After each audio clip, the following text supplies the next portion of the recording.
सोहा ज़ावियार को छोड़कर अपने पुराने घर में जा चुकी है, जहां ज़ावियार बार बार उसके पीछे जाएगा और उसे मनाने की कोशिश करेगा। तो सोहा उसे कहती है कि मैं तुम्हें और तुम्हारे घर दोनों को छोड़कर आ चुकी हूँ, अब तुम्हें मेरे पीछे आने की कोई ज़रूरत नहीं है। तो ज़ावियार उसकी बहुत ज़्यादा मिन्नतें करेगा और उसे कहेगा कि मैं तुम्हें कभी भी नहीं भूल सकता, तुम्हें छोड़ना, तुम्हें भूल जाना मेरे अख्तियार में नहीं है, तुम प्लीज़ मेरी बात मान जाओ, वो सब एक गलत फहमी थी, ऐसा वैसा कुछ भी नहीं था, तुम वापस आओ, मैं सारी तुम्हारी परेशानियों को दूर कर दूंगा। लेकिन सोहा उसकी कोई बात नहीं मानती और उसे कहती है कि मेरी तरफ से तुम भाड़ में जाओ, चाहे तुम मर जाओ, मुझे तुम्हारी कोई भी परवाह नहीं है। तो ज़ावियार उससे कहता है कि क्या वाकई तुम यही चाहती हो कि मैं मर जाऊं?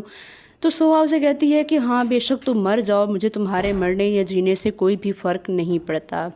ये सुनकर ज़ावियार बहुत ही ज़्यादा अफसरदा होगा और वो रोता हुआ घर जब आएगा तो वहाँ किरण मौजूद होगी और वो उसको देखकर उसका मजाक उड़ाएगी। तो ज़ावियार बहुत ही गुस्से में होगा और उसे जाकर कहेगा कि तुमने ये हरकत क्यों की, तुम क्यों चाहती हो कि मेरा घर तबाह हो जाए?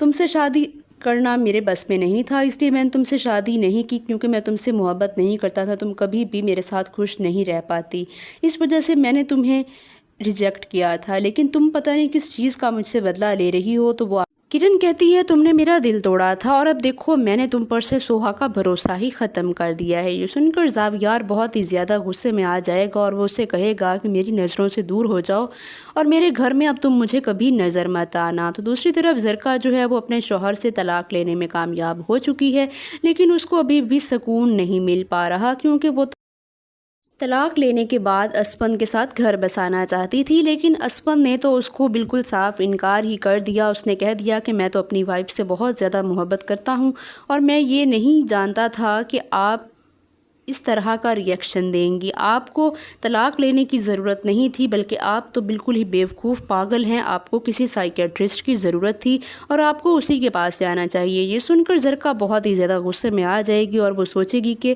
मेरा काम तो सोहा ने ख़राब किया है, मैं सोहा को किसी पल भी चैन नहीं लेने दूँगी।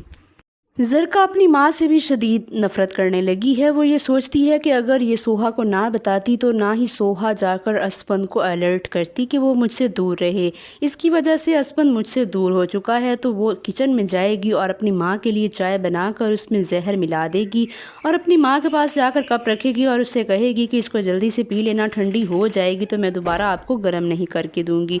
तो उसकी माँ जो है वो नमाज़ पढ़ रही है। इतने में ज़रका जब किचन से बाहर निकलेगी तो वहाँ उसका पाँव फिसलेगा और वो ज़ोर से गिरेगी, जिसकी वजह से उसका सर जो है वो बुरी तरह फट जाएगा और ब्लड बहुत ज़्यादा बह जाने की वजह से उसकी फौरी तौर पर मौत हो जाएगी। ज़रका ने जो गलतियां की हैं आखिरकार उसको उनका अंजाम मिल ही चुका है। आने वाली एपिसोड में आपको ये सब कुछ देखने को मिलेगा। अगर आपको हमारे ड्रामा रिव्यूज़ पसंद आ रहे हैं तो हमारे चैनल को लाजमी सब्सक्राइब कर दें।